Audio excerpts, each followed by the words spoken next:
Assalamualaikum warahmatullahi wabarakatuh. Perkenalkan, nama saya Ade Artiani, STK 119001, Prodi THP atau Teknologi Hasil Perikanan.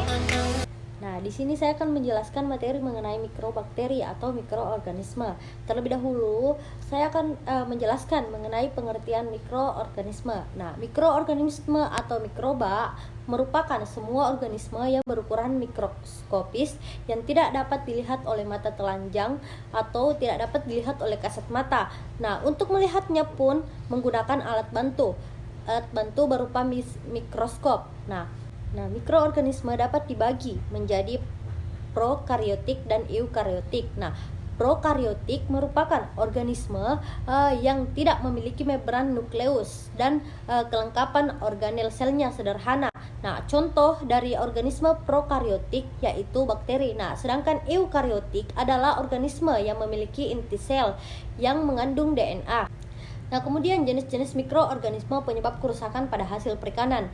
Nah, pada umumnya dari lingkungan laut dapat mengandung bakteri Halophilus vibrio, Pseudomonas, Alteromonas, kemudian Flavobacterium, Enterococcus, dan Micrococcus coliform, dan patogen seperti Vibrio parahemolyticus. Nah, Unificus dan Clostridium tipe E. Nah, ikan air tawar secara umum mengandung Pseudomonas. Nah, kemudian Flavobacterium, Enterococcus, Unificus, dan Clostridium tipe E. Nah, ikan air tawar secara umum mengandung Pseudomonas. Nah, kemudian Flavobacterium, Enterococcus, Micrococcus, Bacillus, dan coliform. Nah, sedangkan ikan dan kerang yang dipanen dari air yang tercemar kotoran hewan dapat mengandung Salmonella, Shigella, Clostridium perfringens, Vibrio cholerae, virus hepatitis A, dan virus Norwalk. Jenis-jenis bakteri patogen pada produk perikanan. Nah, kasus infeksi dan keracunan produk perikanan sering terjadi akibat mengkonsumsi makanan yang telah terkontaminasi baik oleh mikroba patogen penyebab infeksi maupun mikroba promotor toksin intoksikasi. Nah, kemudian beberapa jenis bakteri patogen yang sering ditemukan pada produk perikanan antara lain Vibrio parahemolyticus, yaitu Vibrio parahemolyticus dan jenis Vibrio lainnya. Kemudian Escherichia coli, Aeromonas sp, Salmonella sp, Staphylococcus aureus, Listeria monocytogenes, kemudian Clostridium botulinum C. febrigens. Nah, kemudian selanjutnya yaitu bakteri yang menguntungkan. Nah, yang pertama yaitu Pseudomonas. Bakteri ini merupakan bakteri hidrokarbon on klastik yang mampu mendegradasi berbagai jenis hidrokarbon.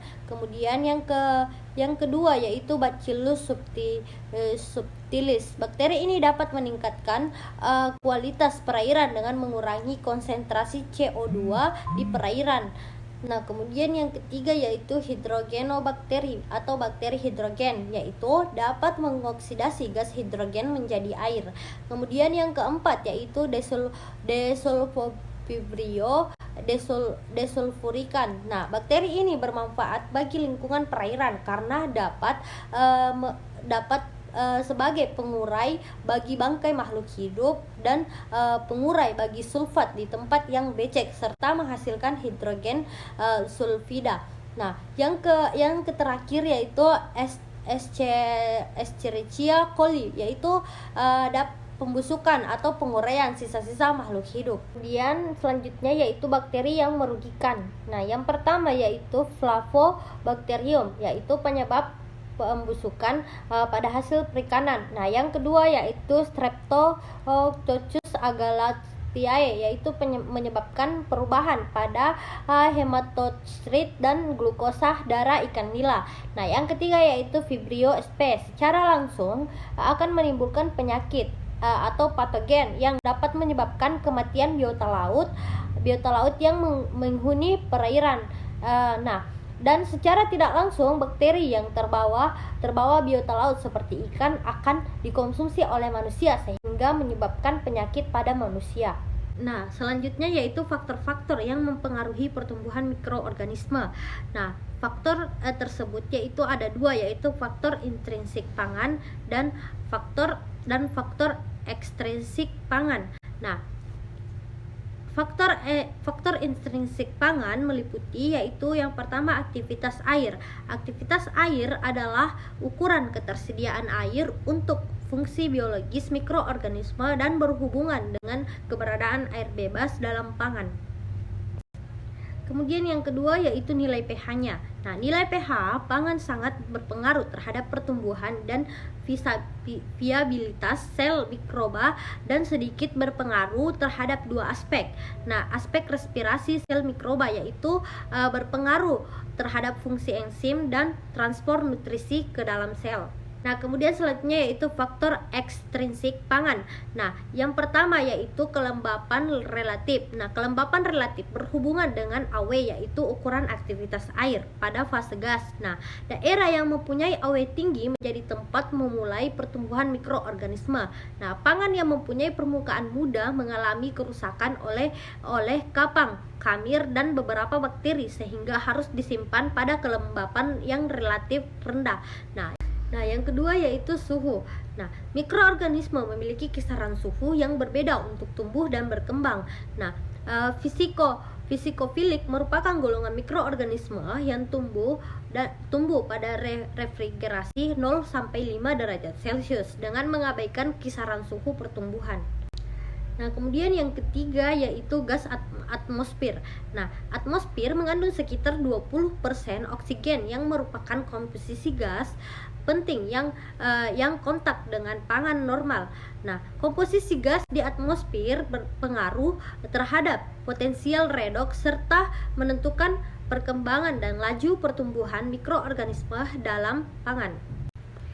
Nah, kemudian selanjutnya yaitu upaya menjaga kualitas hasil perikanan. Nah, mikroorganisme dapat menyebabkan berbagai macam perubahan baik secara biokimia maupun fisik yang dapat menyebabkan sifat yang tidak diinginkan. Nah, yang pada gilirannya menyebabkan makanan rusak dan membusuk. Nah, upaya terbaik untuk menjaga kualitas hasil perikanan sebagai berikut. Yang pertama yaitu mengurangi jumlah mikroorganisme dan enzim di mana bakteri pembusuk ditemukan pada kulit dan terutama pada insang dan usus. Yang kedua yaitu membunuh atau menghambat aktivitas bakteri dan enzim dengan penggunaan suhu rendah, suhu tinggi, pengurangan kelembapan dan penggunaan antiseptik dan radiasi.